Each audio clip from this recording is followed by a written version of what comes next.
easy to say that I have renounced everything in the name of Swami Vivekananda and Sri Ramakrishna. Now here we are compelled, the hostel warden is compelled 50 times more than any other monk or a brahmachari to prove that he is willing to serve people under different, very, very trying circumstances.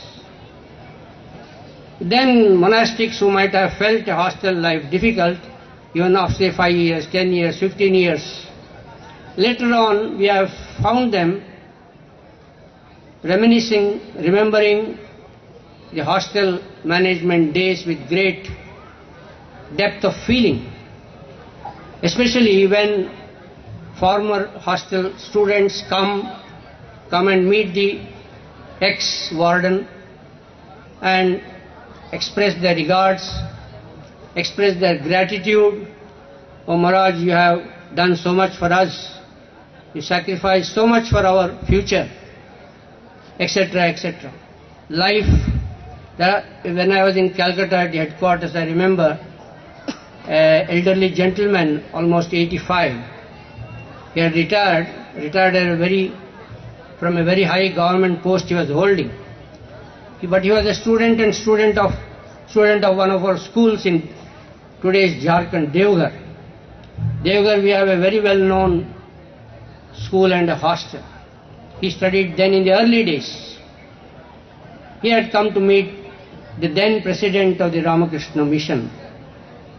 That kind of reverence that he showed to that president then, who was the warden, and the character of this person who had come to meet the Swami, his bearing, his way of talking, we can immediately see the difference of that training a young mind, young boy receives in our hostel. And that is what brings satisfaction to those very monastics who might have felt that managing a hostel is very, very difficult.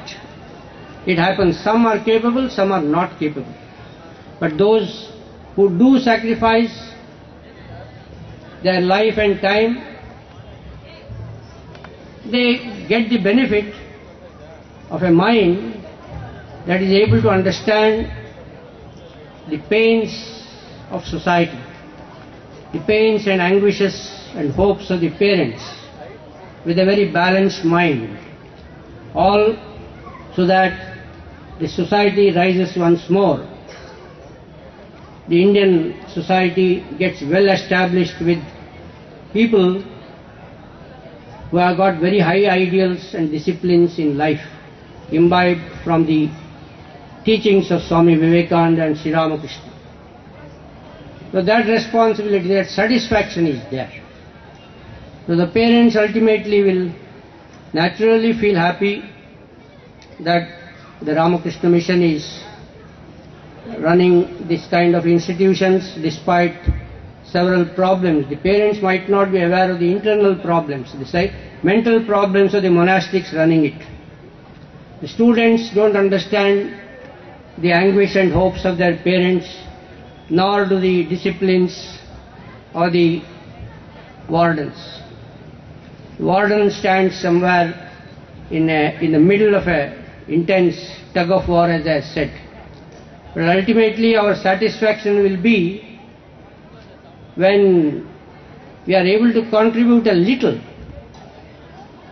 to re-establishing the great ideals of our society, what true education is, what human life is all about, what should be the goal of life despite science and technological education and advancement.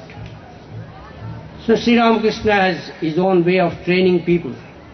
Parents in one way, students in another way, hostel wardens in another way.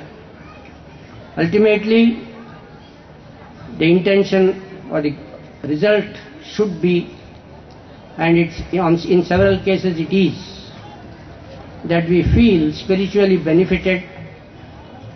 We all, the parents and the monastics and the students and society in general, feel happy that India is once again getting into its lifeblood, well-trained, young minds, enthusiastic, self-disciplined and spiritually oriented citizens. That is Sri Ramakrishna's great work, Swami Vivekananda's great work. I am glad that so many parents have come here, but there have been, this is a sort of a river, it goes on and on and on.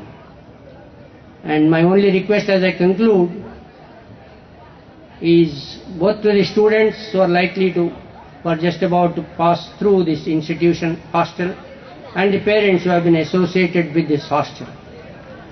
Please remember the welfare of the hostel and the school also, even after your children have passed out of the school.